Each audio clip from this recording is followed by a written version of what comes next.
आजच्या या बैठकीमध्ये पेटा या तथाकथित प्राणीमित्र संघटनेनं कशा पद्धतीनं बनाव करून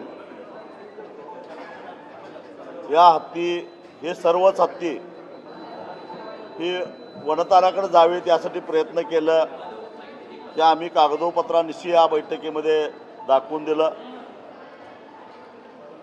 जर माधुरी हत्ती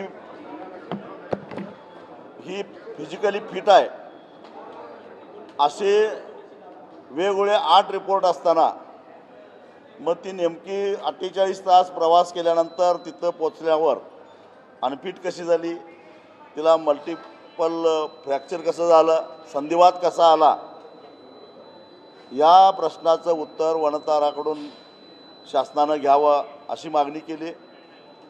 महाराष्ट्र शासनाचे गडचिरोलीतील हत्ती संगोपन केंद्रातले काही हत्ती वनतारामध्ये आहेत। ज्या पद्धतीनं माधुरी हत्ती ही अतिशय फिट आहे, ती आता हळूहळू सुधारते अशा प्रकारचे व्हिज्युअल्स वनतारानं प्रकाशित केले।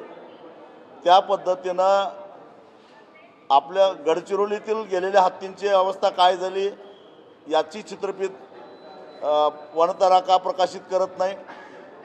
2023 साली विट्याचा एक हत्ती वनतारामध्ये गेलेला आहे, त्या हत्तीचे व्हिज्युअल्स का येत नाहीत, त्याची बातमी का बाहेर येत नाही, असे अनेक प्रश्न आम्ही विचारले।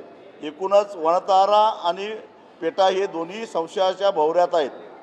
खुद्द उपमुख्यमंत्री अजितदादा पवार यांनी सुद्धा सांगितलं की माझी माहिती अशी आहे की 3 ते 4 हत्ती वनतारामध्ये गेलेले आहेत पण ते आज हयात नाहीत।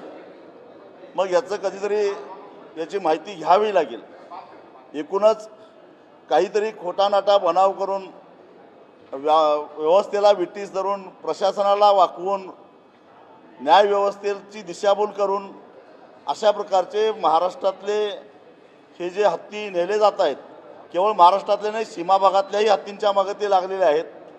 यामुळे आमच्या धार्मिक परंपरा, आमच्या सांस्कृतिक परंपरा सगळ्या मोडीत काढायचा उद्योग चालू आहे। त्यामुळे शासन काय करणार आहे हा प्रश्न आम्ही विचारला।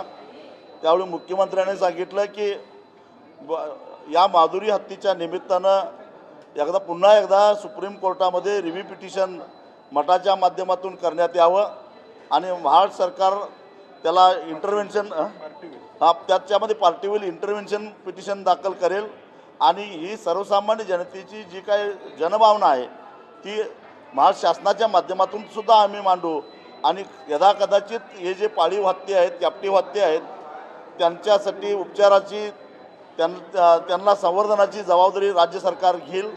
परंतु न्यायप्रविष्ट बाब आहे, आता न्यायालयाकडे पुन्हा मागून राज्य सरकार आणि मठ या निमित्तानं लढून आधीच्या हत्तीचं काय झालं याची चौकशी आपण कोर्टामध्ये करू अशा पद्धतीनं मुख्यमंत्र्यांनी सांगितलेलं आहे।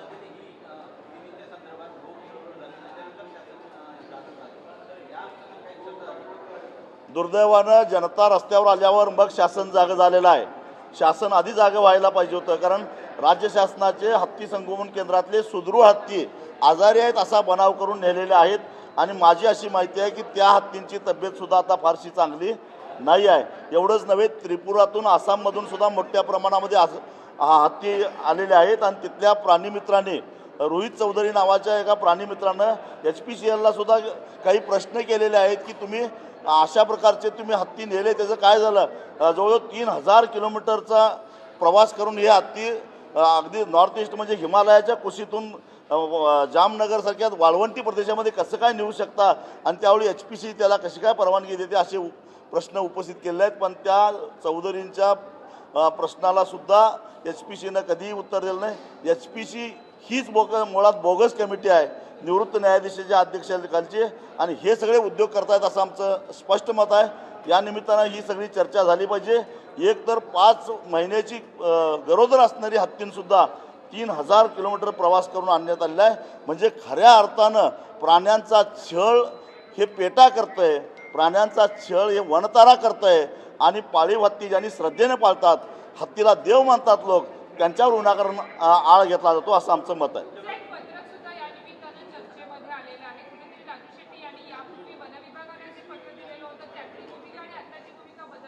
यावरूनच आमची भूमिका किती प्रामाणिक आहे हे दिसून येते, लक्षात ठेवा. बरं झालं तुम्ही हा प्रश्न विचारला, कारण 2018 साली ज्यावेळी मी ते पत्र लिहिलेलं होतं वन खात्याला, त्यावेळी या माधुरी हत्तीची देखभाल करणारा जो माहूत होता त्याला हृदयविकाराचा धक्का बसल्यामुळं त्याला डॉक्टरने आता कामावर यायला मनाई केलेली होती. आणि अशा परिस्थितीमध्ये तज्ज्ञ माणसाच्या देखरेखीशिवाय हत्ती बाळगणं हे हत्तीच्या आरोग्याच्या दृष्टीनं घातक आहे.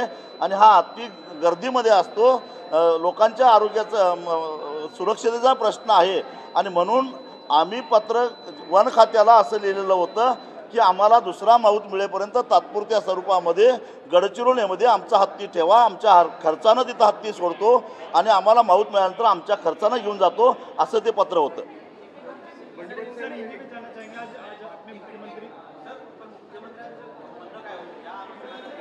मुख्यमंत्र्यांनी सांगितलं की शासन तुमच्या बाजूनं राहील, मठातला सर्वतोपरी मदत करेल असं मुख्यमंत्र्यांनी सांगितलं.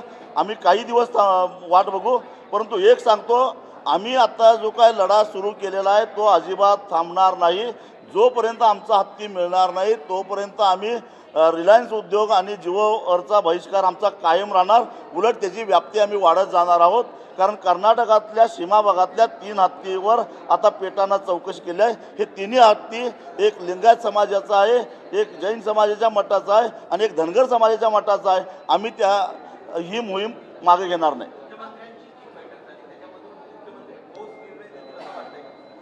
मुख्यमंत्र्यांनी न्यायप्रविष्ट बाब आहे म्हणून हात वर केला, परंतु रिव्ह्यू पिटिशनमध्ये सरकार तुमच्या बाजूने राहील असं सांगितलं. तांत्रिक मुद्दा सुप्रीम कोर्टामध्ये आहे आणि सुप्रीम कोर्टाच्या ऑर्डरमध्ये काही स्पष्टपणे निर्देश दिले असल्यामुळं सुप्रीम कोर्टात जाण्याशिवाय पर्याय नाही.